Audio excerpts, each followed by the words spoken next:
Et si je vous disais que le premier signe d'une maladie grave chez les hommes de plus de 60 ans ne fait ni mal ni bruit, mais qu'il vole vos nuits, votre liberté et même vos reins. Ce que vous prenez pour un simple réveil nocturne pourrait être le début d'un cauchemar silencieux. Vous devez entendre ceci avant qu'il ne soit trop tard. Je suis le docteur Émile Fontaine. J'ai été urologue pendant plus de 40 ans à Bordeaux puis à Lyon. Aujourd'hui, je suis à la retraite, mais je n'ai pas pour autant raccroché mon instinct de médecin. Ce que je m'apprête à vous dire, je ne l'ai pas appris dans les livres. Je l'ai compris dans les silences des patients, dans les regards gênés, dans les vérités qu'on cache même à ses proches, et parfois même à soi-même. Car voyez-vous, en médecine, il y a des douleurs qu'on montre, et d'autres qu'on endure en silence. Et la prostate, chez les hommes de plus de 60 ans, c'est souvent le théâtre de ce silence. Si vous êtes un homme, ou si vous aimez un homme qui a franchi la soixantaine, alors ce que vous allez entendre peut littéralement changer le cours des prochaines années de votre vie. Ce n'est pas un discours alarmiste, c'est un cri d'alerte, un témoignage d'un vieux médecin qui en a vu passer trop, beaucoup trop, au moment où il était presque trop tard. Tout commence par une sensation anodine, vous vous réveillez une fois dans la nuit pour uriner, puis deux, puis trois. Vous vous dites « c'est l'âge, c'est normal ». Puis vous remarquez que votre jet urinaire n'est plus aussi fort, il vous faut plus de temps. Vous forcez un peu, vous ressentez que votre vessie ne se vide pas totalement, mais vous continuez, vous vous adaptez, vous vous taisez. Et c'est là, précisément, que commence le danger. Car ce que personne ne vous dit, ou plutôt ce que beaucoup refusent d'entendre, c'est que cette progression lente et silencieuse est le signe d'une hypertrophie bénigne de la prostate. Un mot technique peut-être, mais dans ma carrière, je l'ai vu rimer trop souvent avec nuit blanche, reins abîmés, hospitalisation d'urgence et surtout regret. Regret d'avoir ignoré les signaux. Regret d'avoir laissé passer le moment où l'on pouvait encore agir sans douleur, sans complications, sans intervention lourde. J'ai vu des hommes brillants, solides, fiers, se briser dans le silence de leur toilette. Car oui, il y a une forme de violence sourde dans l'impuissance à uriner correctement. C'est une atteinte à l'intimité, à la dignité, à l'identité d'un homme. Et pourtant, tant d'entre eux préfèrent en rire ou ne rien dire. J'en ai connu un, Jean-Pierre, 67 ans, ancien professeur de mathématiques. Un homme discret, réservé, très digne. Il venait me voir tard, très tard. Ses nuits étaient devenues un calvaire. Il avait peur de sortir de chez lui, par peur de ne pas trouver de toilette à temps. Il avait commencé à porter des protections. Il n'osait même plus dormir dans le même lit que sa femme. Et pourtant, il n'avait jamais eu mal. Pas une seule fois. Juste des signaux, des désagréments qu'il avait minimisés, jusqu'au jour où il a fallu l'hospitaliser pour une rétention urinaire aiguë. C'est pour cela que je prends aujourd'hui la parole. Parce que je n'ai plus de blouse blanche, mais j'ai encore une voix. Et je veux que chaque homme qui m'écoute aujourd'hui comprenne qu'il ne s'agit pas ici de simples gènes urinaires. Il s'agit de votre qualité de vie, de votre autonomie, de votre santé rénale, de votre sommeil, et même de votre couple. Je veux aussi que vous sachiez que ces signaux ne sont pas une fatalité. Ce ne sont pas des symptômes de vieux qu'il faut accepter sans rien faire. Ce sont des messages du corps, et si vous savez les écouter, vous pouvez agir à temps. C'est pourquoi, dans cette vidéo, je vais vous révéler les 5 signes les plus importants d'une prostate qui grossit déjà, que vous ressentiez de la douleur ou non. Et je vous promets, le dernier signe est celui que la majorité des hommes ignorent, jusqu'au jour où il est presque trop tard. Mais avant d'aller plus loin, je vous demande une chose. Si ce que je vous dis résonne en vous, si vous sentez que cette vidéo peut aider un frère, un ami, un père, ou même vous-même, alors abonnez-vous à cette chaîne. Ce geste simple nous permet, à nous les anciens médecins, de continuer à transmettre ce que nous avons appris durant toute une vie. Et maintenant, j'aimerais que vous participiez à une question de réflexion, pas une devinette, une vraie question pour vous. Imaginez que vous vous réveillez 3 fois par nuit pour aller uriner, mais que cela ne vous fait pas souffrir. Que faites-vous? Non, que faites-vous?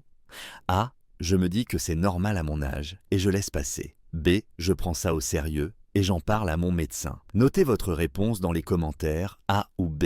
J'ai hâte de lire vos choix. Et dans un instant, vous saurez pourquoi ce simple symptôme est en réalité un des premiers signaux d'alarme les plus critiques. On continue. Je me souviens encore de ce que me disait un de mes premiers patients lorsque j'étais jeune médecin à Clermont-Ferrand. Il m'avait confié, avec un petit rire embarrassé, « Vous savez, docteur, la nuit je me lève comme un coq insomniaque, mais je me dis que c'est mieux ça que de ne plus me lever du tout. » À l'époque, j'avais esquissé un sourire, pensant qu'il plaisantait. Aujourd'hui, après 4 décennies passées à écouter les confidences silencieuses des hommes d'un certain âge, je sais que cette phrase cachait un vrai désarroi. Et surtout, un symptôme très sérieux que trop d'hommes ignorent. Quand on dépasse les 60 ans, en ce temps, on commence à vivre autrement.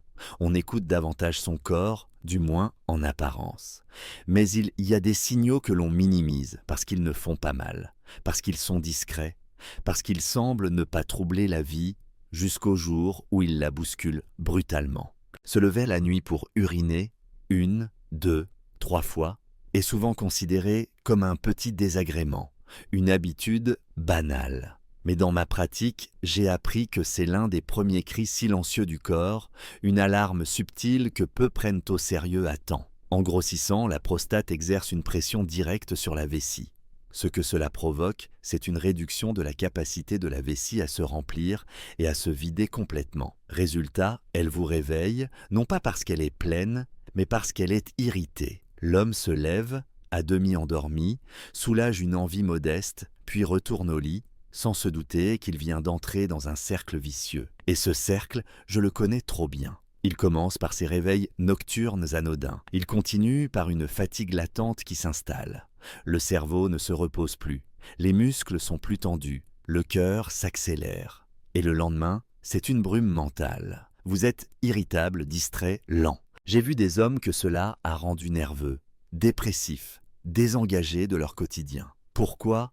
Parce qu'ils pensaient gérer un trouble du sommeil, alors qu'ils faisaient un face à une prostate malade. Pire encore, ce symptôme apparemment anodin est souvent le signe que la vessie ne se vide plus correctement. Et cela, mes amis, est beaucoup plus grave qu'il n'y paraît. Car de l'urine stagnante dans la vessie, c'est comme une eau croupie dans un bassin. Cela devient un terreau idéal pour les bactéries. On observe alors des infections urinaires à répétition, qui deviennent de plus en plus résistantes, douloureuses, et dans certains cas, peuvent remonter jusqu'aux reins. Oui, vous avez bien entendu, une prostate négligée peut, à long terme, endommager vos reins. Et je parle ici d'expérience.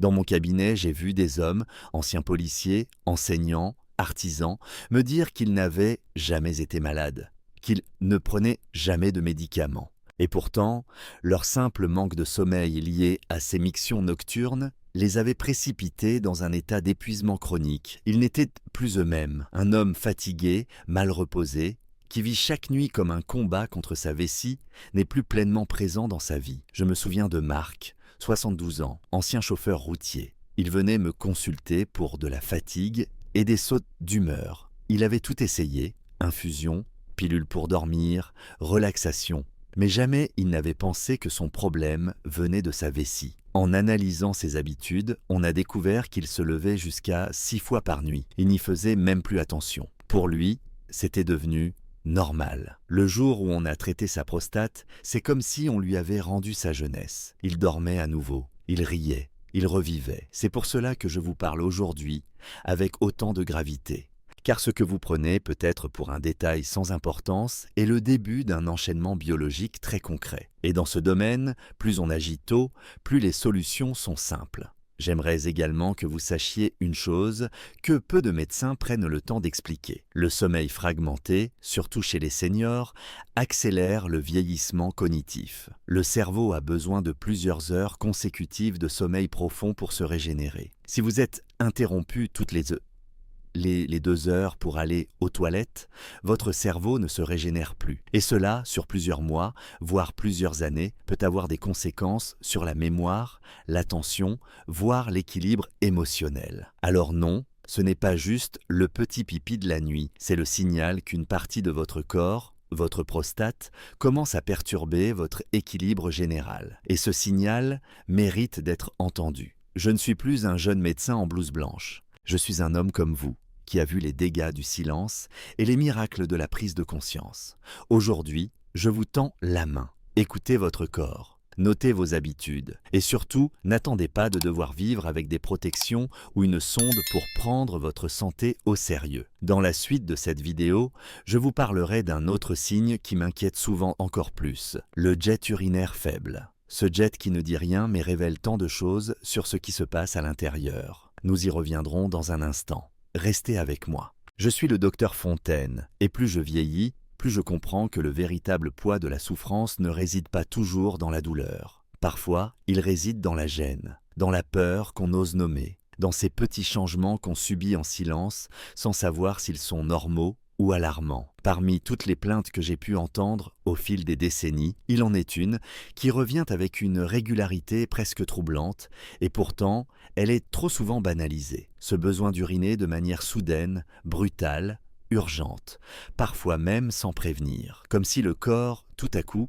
perdait patience. J'aimerais aujourd'hui vous parler de cela, parce que c'est l'un des signes les plus humiliants, les plus handicapants, mais aussi l'un des plus révélateurs d'un problème sous-jacent au niveau de la prostate. Imaginez que vous soyez dans un supermarché, en train de faire vos courses tranquillement. Et soudain, sans aucun avertissement, une envie irrépressible vous prend. Il faut trouver des toilettes. Immédiatement. Ce n'est pas une simple envie, c'est un ordre du corps. Et si vous ne réagissez pas à temps, vous risquez l'accident. Vous pensez que j'exagère?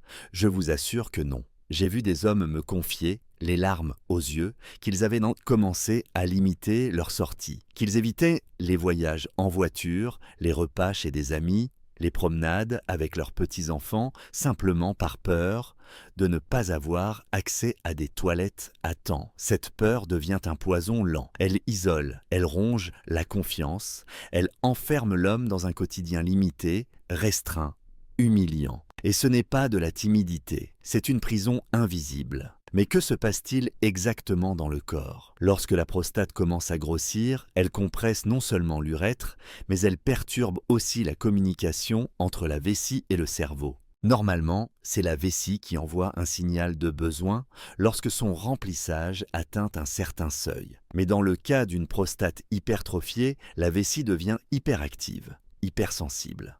Elle envoie de fausses alertes, déclenche des envies d'uriner alors qu'elle est à peine pleine. Et ces alertes sont violentes, elles sont imprévisibles, elles laissent peu de marge. C'est ce qu'on appelle dans le langage médical l'urgence mictionnelle. Un terme technique, mais qui traduit un ressenti profondément humain, celui de perdre le contrôle de son propre corps. Je me souviens très bien d'un patient, André, 64 ans, ancien chef d'entreprise.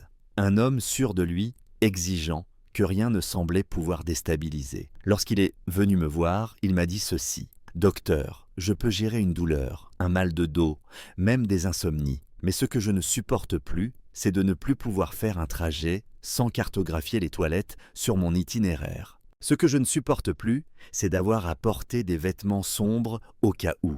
Ce que je ne supporte plus, c'est d'avoir honte. » Cette phrase m'a marqué. Parce qu'André, comme tant d'autres, avait accepté de vivre dans la peur quotidienne de son propre besoin naturel. Et pourtant, il ne souffrait pas physiquement du moins. Il n'avait pas de douleur aiguë, pas de sang dans les urines, pas de fièvre. Juste cette urgence constante, imprévisible, qui gouvernait ses journées. Et c'est bien là tout le problème. Beaucoup d'hommes attendent la douleur pour agir, alors que le dysfonctionnement commence souvent par cette perte de contrôle. L'urgence mictionnelle, si elle n'est pas prise au sérieux, peut rapidement évoluer, car la vessie, à force d'être sollicitée de manière chaotique, finit par se fatiguer. Elle perd sa capacité d'adaptation.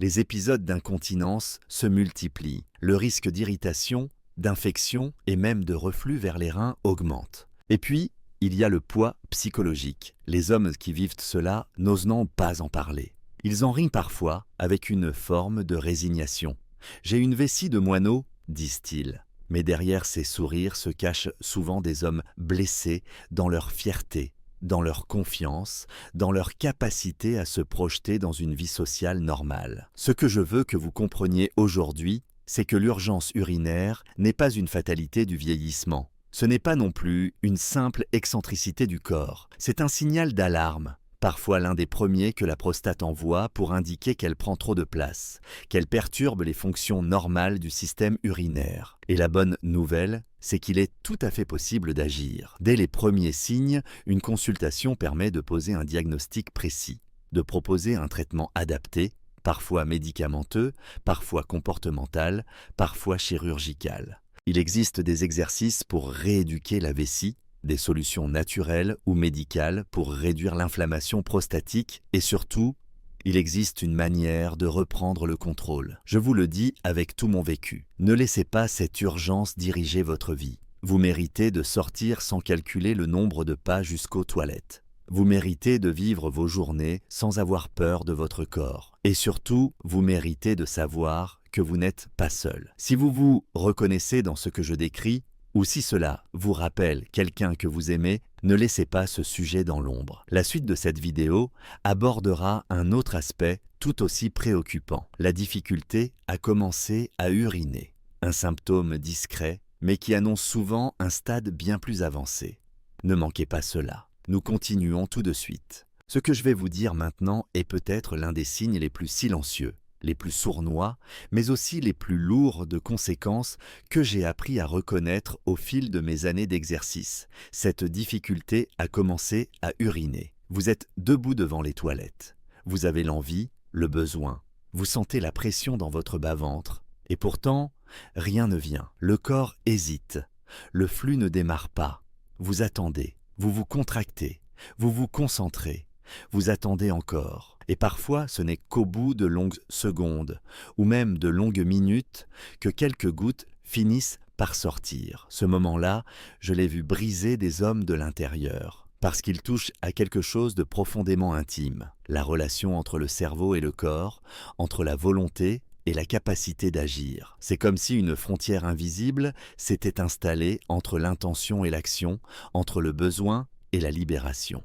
Et cette frontière, elle a un nom, l'hypertrophie bénigne de la prostate, qui devient alors un obstacle mécanique, un barrage intérieur contre lequel votre vessie doit lutter à chaque miction. Mais ce n'est pas seulement une question de jet faible ou de gêne technique, c'est une expérience d'impuissance. Et cette impuissance, je l'ai perçue dans les regards, dans les silences, dans la gêne des hommes qui venaient me voir bien trop tard. Beaucoup se disent que ce n'est pas grave, qu'ils peuvent attendre, qu'ils finiront par uriner. Mais ce qu'ils ne savent pas, c'est que ce délai, cette résistance au démarrage, est souvent le signe que la prostate est déjà très élargie et qu'à ce stade, le système urinaire est en train de se fatiguer dangereusement. La vessie, qui normalement agit avec souplesse et force, commence à se contracter de plus en plus fort pour lutter contre l'obstacle. Elle se muscle, oui, mais pas dans le bon sens. Elle s'épaissit, se rigidifie, perd de son élasticité.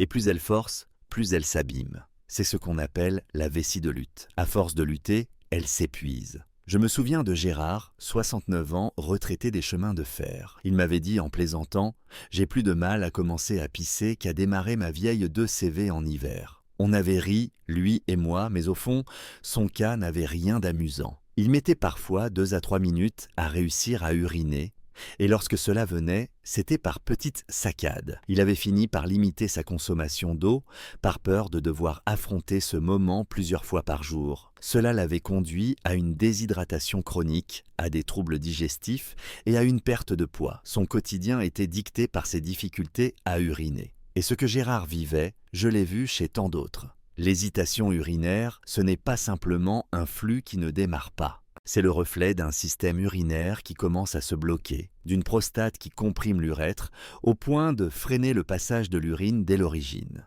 Et si rien n'est fait, ce blocage peut devenir total. Je ne compte plus les patients admis aux urgences pour ce que l'on appelle une rétention urinaire aiguë. Imaginez, ne plus pouvoir uriner du tout, ressentir la douleur intense de la vessie distendue et devoir être sondé en urgence. C'est une expérience que personne n'oublie. Une expérience que l'on aurait souvent pu éviter si les premiers signes avaient été pris au sérieux. Mais l'hésitation urinaire, ce n'est pas seulement un problème physique, c'est aussi un trouble du lien entre l'esprit et le corps. J'ai entendu des hommes me dire qu'ils avaient l'impression que leur cerveau ne commandait plus leur vessie, qu'ils savaient qu'ils devaient y aller, qu'ils en avaient envie, mais que leur corps ne répondait plus. Et cette sensation, mes amis, est l'une des plus déstabilisantes qu'un homme puisse ressentir. Elle installe un doute, une crainte, une méfiance envers soi-même. Et puis, vient ce que beaucoup n'osent pas avouer. Les fuites, les gouttes involontaires, ces traces humides dans les sous-vêtements, ces moments où l'on perd le contrôle. Cela arrive souvent après une miction incomplète ou après une tentative de miction ratée. Le corps, frustré, finit par relâcher un peu sans prévenir. Et cela crée de la gêne, de la honte, parfois même de l'évitement social. Mais je suis là pour vous dire que tout cela n'est pas une fatalité. Ce n'est pas normal, ce n'est pas le prix de la vieillesse. C'est un signal médical, un appel à l'action et surtout une opportunité d'intervenir à temps. Car plus vous attendez, rôdez, plus le muscle vésical s'abîme, plus l'urètre se rétrécit et plus les solutions deviennent complexes. Aujourd'hui, il existe des examens simples pour évaluer l'état de votre prostate, des traitements efficaces, parfois naturels, parfois médicamenteux, pour réduire son volume, pour faciliter la miction, pour soulager la vessie. Il existe aussi des outils pour mieux comprendre et suivre votre évolution, comme l'application que je recommande souvent à mes anciens patients. Un carnet de bord urinaire à portée de main pour noter les heures, les volumes, les sensations et détecter les dérives avant qu'elles ne deviennent des urgences. Mais avant tout cela, il faut une chose, le courage d'en parler, le courage de dire que quelque chose ne va pas, le courage de consulter même si l'on a pas mal, le courage de dire que oui, parfois il faut du temps pour uriner, et que non, ce n'est pas acceptable, c'est réparable. Je suis un vieux médecin, j'ai vu ce que donne l'inaction. J'ai vu des reins abîmés, des vessies détruites, des vies ralenties par une simple hésitation qu'on avait ignorée. Mais j'ai aussi vu des hommes renaître, reprendre confiance, retrouver une vie sociale normale, retrouver la joie de ne plus avoir peur de leur propre corps. Si vous ressentez cette difficulté à commencer à uriner, si vous hésitez, si vous doutez, alors il est temps. Ne laissez pas votre silence devenir une souffrance. Parlez, consultez et surtout, restez avec moi car dans la prochaine partie, je vous parlerai de ce que vous pouvez faire dès aujourd'hui pour inverser cette tendance. Ce n'est pas trop tard. Ce n'est jamais trop tard. J'ai passé une vie entière à écouter les corps parler à travers des symptômes que beaucoup préféraient ignorer. Aujourd'hui, je ne soigne plus avec une ordonnance, mais avec des mots, des souvenirs, de l'expérience. Et s'il me reste une seule chose à vous transmettre, c'est ceci. Vous avez encore le pouvoir d'agir, même si votre prostate a déjà commencé à grossir, même si vous avez reconnu l'un des signes que j'ai évoqués, même si vous pensez qu'il est trop tard, je vous assure que non, il est encore temps. Ce que je vais vous dire maintenant n'est pas une simple conclusion, c'est un appel à retrouver le contrôle sur votre santé, sur votre quotidien, sur votre dignité d'homme. Parce que ce que la maladie de la prostate vole insidieusement, ce n'est pas seulement le sommeil ou la force du jet urinaire, c'est la confiance, c'est la spontanéité. C'est la liberté de sortir, de rire, de vivre sans anticiper en permanence le lieu des toilettes, l'heure du prochain réveil, la peur du petit accident. Je vous parle ici d'action, mais pas d'action précipitée ou paniquée. Je parle d'une reprise en main intelligente, adaptée, lucide, car la médecine moderne, et je le dis avec humilité, après 40 années de pratique, offre aujourd'hui des outils précieux. Des outils que j'aurais aimé avoir à mes débuts et que je vous encourage aujourd'hui à découvrir. Le premier outil, c'est la conscience de soi. La capacité d'observer ce que le corps nous murmure chaque jour. Trop d'hommes vivent dans une sorte d'anesthésie fonctionnelle. Ils minimisent, ils reportent, ils encaissent. Mais plus vous écoutez tôt, plus vous agissez tôt, plus les solutions sont légères, efficaces et durables. J'ai vu des patients se transformer leur quotidien simplement parce qu'ils avaient noté, noir sur blanc, leurs horaires de miction, leur nombre de réveils nocturnes, la puissance de leur jet. Oui, cela peut paraître fastidieux, mais c'est la clé de la prévention. C'est d'ailleurs pour cela que j'ai commencé à recommander à mes derniers patients avant la retraite un outil simple mais révolutionnaire. Une application de suivi quotidien dédiée aux hommes seniors. Elle s'appelle « Mon suivi santé senior ». Elle vous permet de renseigner vos habitudes urinaires, noter les changements, recevoir des rappels pour vos traitements ou examens, Et surtout, voir l'évolution dans le temps. Ce n'est pas un gadget, c'est un journal de bord de votre corps, un miroir fidèle de ce que vous vivez et un pont de communication directe avec votre médecin. Et je vous le dis franchement, ceux qui s'en servent ne sont pas ceux qui finissent aux urgences. Ce sont ceux qui anticipent, qui comprennent, qui prennent les devants. Ce sont ceux qui refusent de vivre dans l'improvisation ou la honte. Parce qu'une prostate qu'on surveille, c'est une prostate qui ne vous surprendra pas. Mais la technologie ne remplace pas le dialogue humain. Ce que je vous encourage à faire, au-delà des applications, c'est de parler, de consulter, d'échanger. Avec votre médecin traitant, avec un urologue, avec d'autres hommes de votre entourage. Il faut briser le silence masculin autour de ces sujets. On parle volontiers du cholestérol ou du mal de dos à la table du dimanche. Mais la prostate, trop souvent, c'est une affaire qu'on garde pour soi, comme une faiblesse. Pourtant, elle concerne presque tous les hommes après 60 ans. Ce n'est pas une exception. C'est une réalité. Et enfin, il y a un troisième levier, le mode de vie. J'ai vu l'influence qu'un changement d'alimentation pouvait avoir sur la santé prostatique. Réduire les aliments inflammatoires, privilégier les légumes verts, les acides gras de qualité, maintenir une bonne hydratation, bouger un peu chaque jour, tout cela renforce la fonction urinaire et réduit l'inflammation. Le corps répond bien quand on le respecte. Certains compléments alimentaires naturels ont également montré des résultats intéressants, notamment ceux à base de sauts palmetto, de pollen de seigle ou de graines de courge. Bien sûr, ce ne sont pas des remèdes miracles, mais associés à un suivi médical, ils peuvent apporter un vrai soulagement, surtout dans les stades précoces de l'hypertrophie. Ce que je veux que vous reteniez aujourd'hui, c'est que vous n'êtes pas condamné à subir. Trop d'hommes croient qu'ils doivent faire avec. Mais je vous dis que non. Vous pouvez faire contre, vous pouvez faire avant. Et surtout, vous pouvez faire mieux. Je vous le dis avec tout le respect qu'un vieux médecin peut porter à ses pairs, à ses frères d'âge. Vous méritez mieux que le silence, mieux que la gêne, mieux que la résignation. Vous méritez la tranquillité. Vous méritez le repos nocturne. Vous méritez de marcher dans la rue sans peur, d'assister à un concert sans vous retenir, de voyager sans cartographier les sanitaires. Aujourd'hui, je ne suis plus là pour prescrire, mais je suis là pour témoigner, pour transmettre. Si ce message vous parle, si vous avez reconnu des signes ou si vous voulez simplement rester maître de votre avenir, alors faites ce premier pas. Ne remettez pas. La santé ne s'attend pas. Elle se construit jour après jour.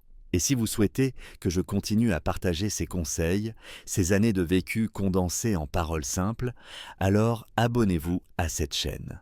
C'est votre soutien qui donne un sens à ma voix, aujourd'hui que mes mains ont quitté le bistouri. Prenez soin de vous, prenez soin de votre corps et il prendra soin de vous jusqu'au bout. En tant que médecin retraité, je peux vous dire ceci avec le recul d'une vie entière consacrée à la santé des hommes. Ce ne sont pas les douleurs les plus aiguës qui détruisent une vie. Ce sont celles qu'on ignore trop longtemps. Ce sont les signes discrets, les changements qu'on banalise, les gènes qu'on garde pour soi.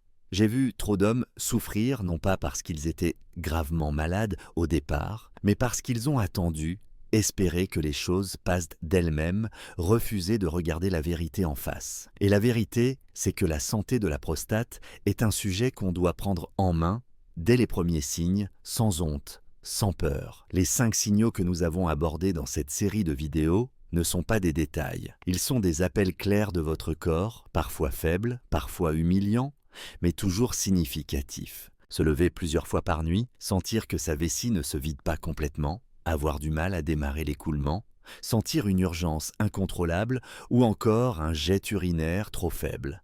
Tout cela doit être entendu, reconnu, non comme une fatalité de l'âge, mais comme une opportunité d'agir, parce qu'il est là le vrai message, tant que vous êtes capable d'observer ces signes, vous êtes encore capable d'agir. Il existe des examens simples, des traitements accessibles, des ajustements de mode de vie qui font une réelle différence. Il existe aussi des outils modernes, comme des applications de suivi de santé qui permettent de mieux comprendre son corps, de mieux dialoguer avec les professionnels. Et il existe surtout, en chacun de vous, la capacité à décider de ne plus subir, à reprendre le pouvoir sur votre corps, sur votre rythme, sur votre quotidien. Mais il ne suffit pas de savoir. Il faut aussi avoir le courage de faire ce premier pas, parler, prendre rendez-vous, écrire, noter, observer. Ce sont de petites actions qui, accumulées, changent radicalement le cours d'une vie. Je vous le dis aujourd'hui avec émotion, vous n'êtes pas seul. Moi-même, à mon âge, je continue de me battre, non plus contre une maladie, mais pour que mes connaissances ne se perdent pas, pour que les années que j'ai passées à écouter, à soigner, à accompagner, puissent encore servir. Je n'ai plus de patients dans ma salle d'attente, mais j'ai des milliers d'hommes derrière cet écran. Et si ne serait-ce qu'un seul d'entre vous décide aujourd'hui d'agir, de se faire accompagner, de parler, alors tout ce que je fais ici prend son sens. Leçon à retenir, la santé n'est pas un capital figé, c'est un jardin qu'il faut entretenir. Chaque jour où vous observez, où vous ajustez, où vous vous écoutez, vous cultivez votre autonomie future. Ne laissez pas la peur ou l'orgueil vous priver d'une vie libre et digne.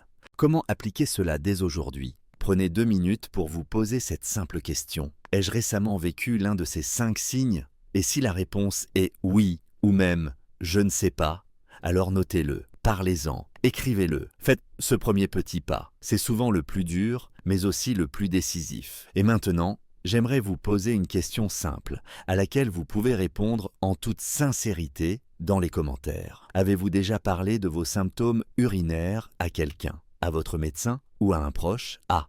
Oui, j'en ai parlé et j'ai cherché de l'aide. B. Non, je n'ai jamais osé en parler. Merci d'écrire votre réponse dans les commentaires. Cela aidera aussi d'autres hommes à se sentir moins seuls et peut-être à franchir ce pas. Si vous souhaitez soutenir cette chaîne, abonnez-vous dès maintenant. C'est un geste gratuit mais très précieux pour moi. Et si vous en avez la possibilité, vous pouvez aussi faire un petit don pour m'aider à continuer ce travail de transmission.